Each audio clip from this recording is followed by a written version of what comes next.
How do you hook a reader and keep them hooked? How do you keep them from putting your book down? I'll tell you how. You build tension, suspense, excitement, anticipation. But how do you do this with your writing? How do you create tension in a story? It's easier than you think. And today we'll explore ways to create tension. The first way is to show the bomb. This is a classic tension building technique, one favored by Orson Welles and many early film directors, and you'll see authors use this all the time. Now, picture a meeting. 24 people in nice suits are seated around a conference table. They're arguing about something, they're getting loud. Somebody stands up, is waving his hands at somebody else. Suddenly, a bomb explodes.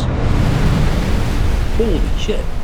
Shocking, sure, but leading up to that moment, you probably weren't that excited or engaged.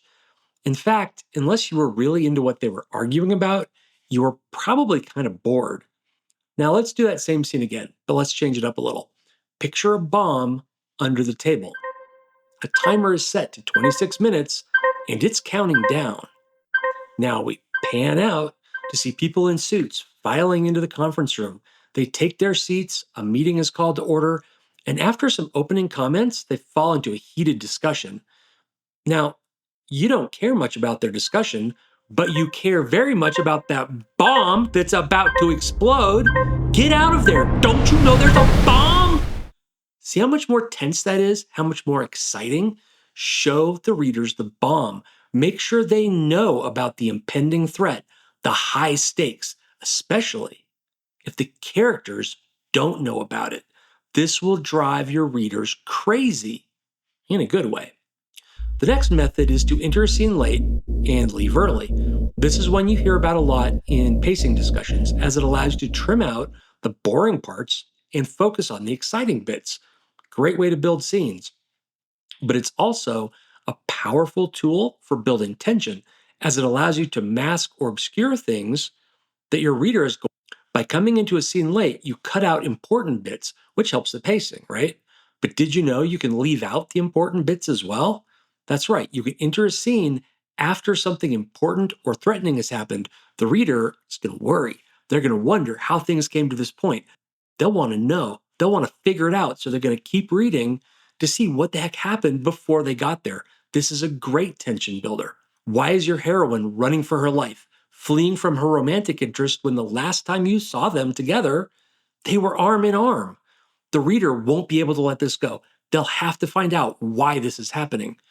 Why is your hero out on the streets in the rain, destitute, when the last time you saw him, he was in a chalet chatting with his butler? The reader is going to keep reading to find out what happened. They'll have a burning need to understand how this sudden reversal.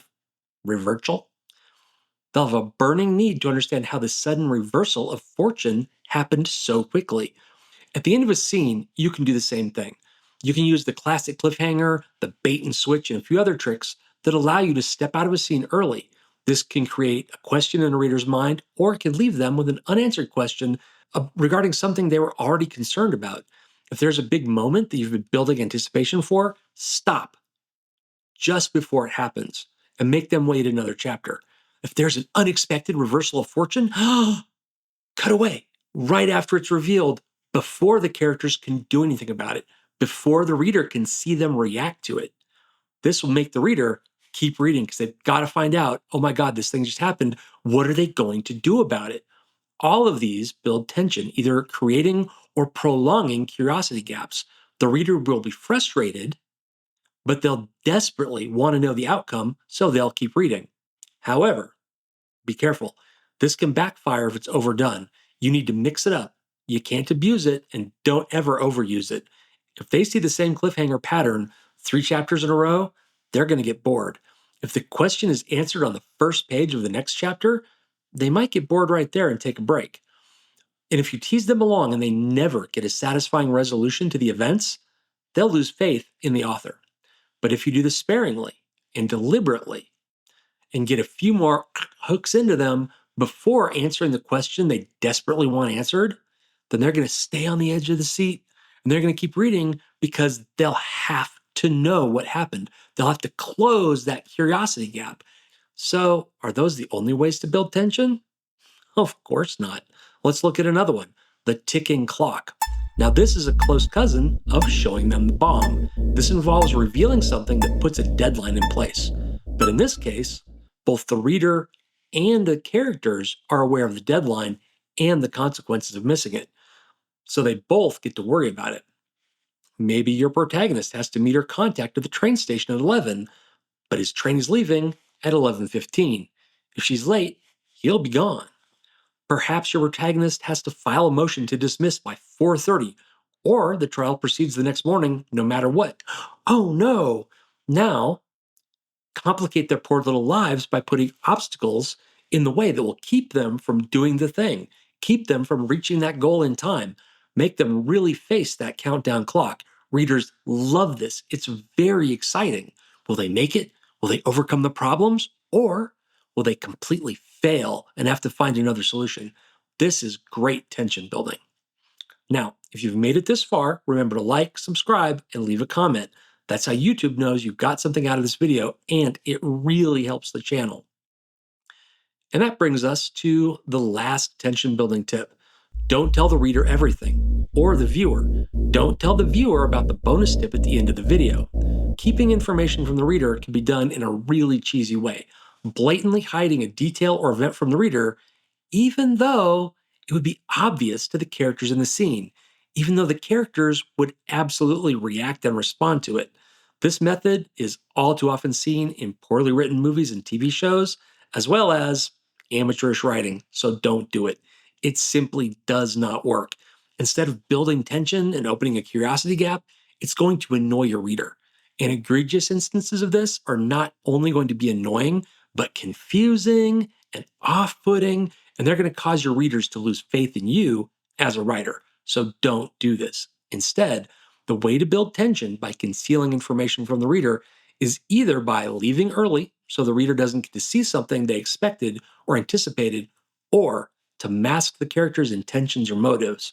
Now, we've already talked about in late, out early, so we're not going to rehash it here. But concealing motives is a powerful way to build tension and to pull the reader forward. A story can open this way with an inexplicable action or decision that makes the reader ask, why?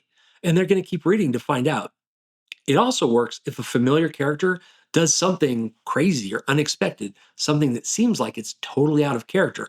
This opens up that good old curiosity gap again, and as long as you pay it off later by providing a satisfactory answer explaining why they did that thing that seemed crazy at the time, the readers are going to eat this up and they're going to enjoy it. The danger is if you don't pay it off, if it remains inexplicable or clearly out of character, the reader is going to lose faith in you. They'll see it as either an arbitrary attempt to manipulate them, a blatant authorial push to force the story in a certain direction, or they'll think the author simply does not understand their own characters.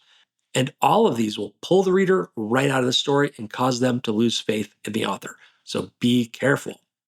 As you can see, building tension is largely about how to structure scenes and when to reveal key information. But here's a bonus tip. Remember, I told you about that earlier, to build tension? Word choice and the structure of your sentences and paragraphs can also be used to build tension.